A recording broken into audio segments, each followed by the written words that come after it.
থানা থেকে মাত্র 2 মিনিটের পথ, পরিত্যক্ত এক কমিউনিটি সেন্টার। এই কমিউনিটি সেন্টার এখন এক ভয়ঙ্কর মৃত্যুপুরীতে পরিণত হয়েছে। গত 5 মাসে এই কমিউনিটি সেন্টার থেকে 5 জনের লাশ উদ্ধার করেছে পুলিশ, যার মধ্যে 4 জনের লাশ ছিল পোড়া। আর উদ্ধার হওয়া এসব লাশের কারোই পরিচয় শনাক্ত করতে পারেনি আইনশৃঙ্খলা রক্ষাকারী বাহিনীর সদস্যরা। রোববার বিকেলে সাভার সরকারি কলেজ সংলগ্ন পরিত্যক্ত কমিউনিটি সেন্টার থেকে 2 নারীর পোড়া লাশ উদ্ধার করা হয়।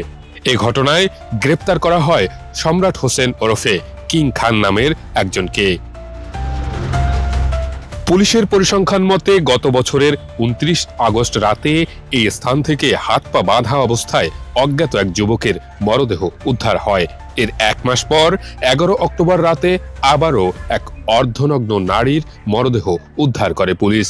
এরপর গত 19 ডিসেম্বর দুপুরে পরিত্যক্ত কমিউনিটি সেন্টারের 2য় তলার টয়লেটের ভেতর থেকে এক পুরুষের মরদেহ উদ্ধার হয়।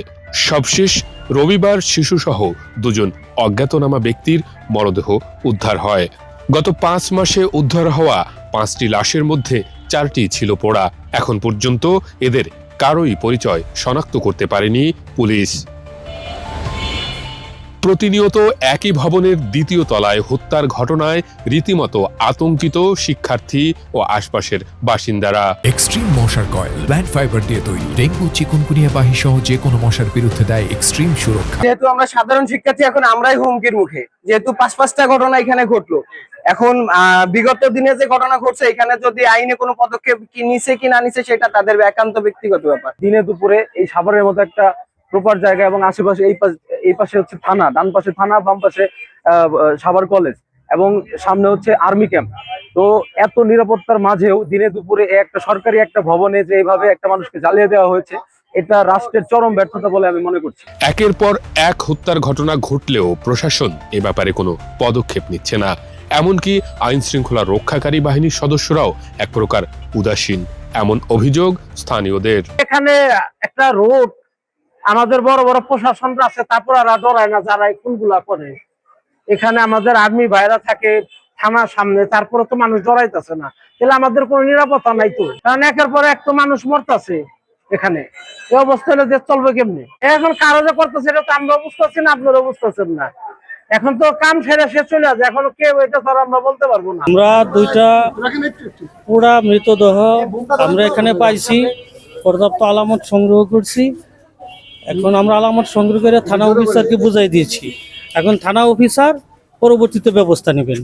থানার এত কাছে একের পর এক লাশ উদ্ধার হলেও এ ব্যাপারে কথা বলতে নারাজ পুলিশ কর্মকর্তা। তদন্ত অপারেশন সহ আমাদের সকলেই আমরা ইন্টেনসিভলি তাকে জিজ্ঞাসাবাদ করি।